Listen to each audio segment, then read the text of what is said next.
भी इस बस्ती ने कहा, सारे आपके सामने हैं, कि इन्हें 3 साल पहले महकमे माल के एहलकारों ने यह तक कह दिया कि जब ये बस्ती आपके नाम है ही नहीं है तो आप मकान कैसे बना रहे हैं। हम सिर्फ जनाब बोला मस्जिद मत बनाओ, बाद में हमने जबरदस्ती देखिए, मैं तो नहीं कह रहा हूँ, ये खुद कह रहे हैं कि मस्जिद के लिए भी इन्हें मना किया कि आप रिफ्यूजी हैं, सरकारी ज़मीन पर नहीं बना सकते। मेरी सरकार से गुजारिश है, अभी आपने पूरे कंट्री में एक नरेटिव चलाया कि हमने वेस्ट पाकिस्तानी रिफ्यूजियों को, पीओ के रिफ्यूजियों को सिटीज़नशिप दे दी, पैकेज दे दिए, वोट का अधिकार दे दिया। लेकिन हमारा आज अमित शाह जी से सवाल है, मोदी जी से सवाल है, क्या गुरेज के रिफ्यूजी, बख्तूर के रिफ्यूजी, तुलेल के रिफ्यूजी, ऊडी में रहने वाले रिफ्यूजी, क्या ये अब भी रिफ्यूजी हैं? जब आपने पैकेज दिया, अच्छी बात है, आपने जम्मू के रिफ्यूजी का मसला हल कर दिया, तो क्या ये लोग इस सरकार की नज़रों से ओझल हैं? क्या इन्हें ज़िंदा रहने का कोई हक़ नहीं? मैंने इसीलिए पहले भी कहा कि सरहदी इलाकों में काफ़ी लोग शेलिंग के बाद 89 में सरहद पार करके उस पार चले गए, क्योंकि सरहद पर तो गोलाबारी होती थी। उनको भी वापस आने का हक़ है, उनको भी वापस आने दिया जाए। लिहाजा कश्मीर की बात सब करते हैं, जम्मू की बात सब करते हैं, लद्दाख की बात सब करते हैं, लेकिन गुरेज, करना, ऊडी, रजौरी, पुंछ, ये जो लाइन ऑफ कंट्रोल पर रहने वाले जियाले, बहादुर, ईमानदार, मुखलिस, सिंसियर, गरीब लोग हैं, इनकी बात कोई नहीं करता। आज हमें उम्मीद है कि हमारी ये बात मरकज़ी सरकार तक पहुँचेगी। हम इंशाल्लाह पार्लियामेंट में भी ये मसला उठाएंगे। हमारी इतनी गुजारिश है कि जो ये लगभग 100-125 फैमिलियाँ जो आज भी 47 से आज तक रिफ्यूजी हैं, आपने 65 के रिफ्यूजी को सिटीजनशिप दे दी, आपने उसके बाद जो आए उनको आपने ज़मीन दे दी, पैकेज दिए, 5-5 लाख का पैकेज दिया। लेकिन बख्तूर के रिफ्यूजी के बारे में सरकार के पास क्या पॉलिसी है, हम जानना चाहते हैं। इंशाल्लाह हमें उम्मीद है कि इनके मसले हल होंगे। इसलिए लाइव वीडियो का मकसद इनके मामले को हाईलाइट करने से ज़्यादा लोगों को बताना है, कश्मीर के लोगों को बताना है, हिंदुस्तान के लोगों को बताना है, बाकी स्टेट के लोगों को बताना है कि इन रिफ्यूजियों का भी कोई हल निकालना पड़ेगा। और इनकी बात कोई करता ही नहीं। और ईमानदारी ये है कि शायद किसी को मालूम भी नहीं कि यहाँ रिफ्यूजी भी बसते हैं। यहाँ सिर्फ पता था west Pakistani refugee, west Pakistani refugee, PO के रिफ्यूजी, लेकिन जो बेचारे यहाँ की धरती के मालिक हैं वो अपने घरों में भी आज रिफ्यूजियों की तरह रहते हैं। और उम्मीद है कि इनकी बात सुनी जाएगी इंशाल्लाह। और उससे बड़ी बात, ये बच्चा एक यहाँ पर है, आपका नाम क्या है? मोहम्मद यूनुस लोन। इन्होंने केमिस्ट्री में MSc किया है और बेकार है, LOC पर रहने वाला वो जवान। जरा ये पहाड़ आप दिखा दें, इसका फिर जंगल दिखाएं, जंगल दिखा दें। ये बैंकर दिखाएं, जो बैंकर है इधर दिखाएं।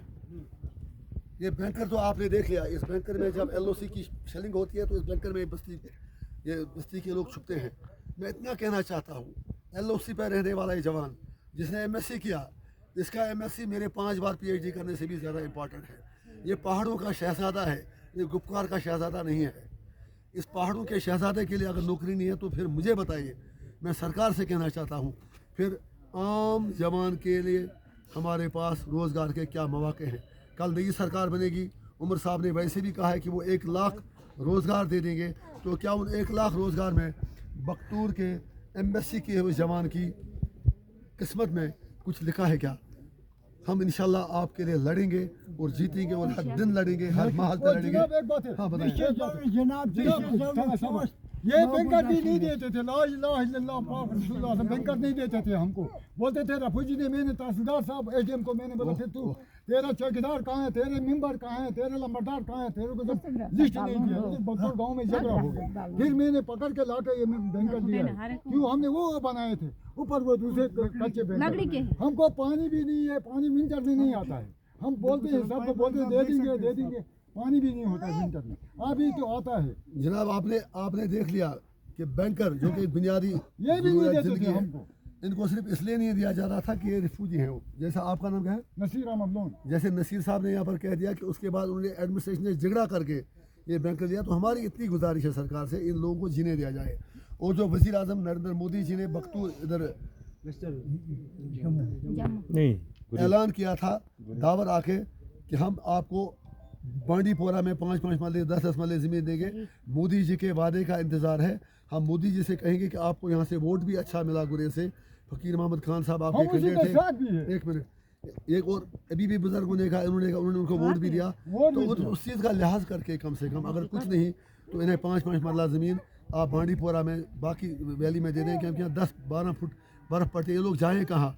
अगर कोई माँ या बेटी मतलब दर्द ज़ह में मुब्तला हो तो उसका क्या होगा? सर्दियों में इन लोगों का क्या होगा? ये लोग सिर्फ फौज के रहम करम से ज़िंदा हैं और मौसम पर ज़िंदा हैं।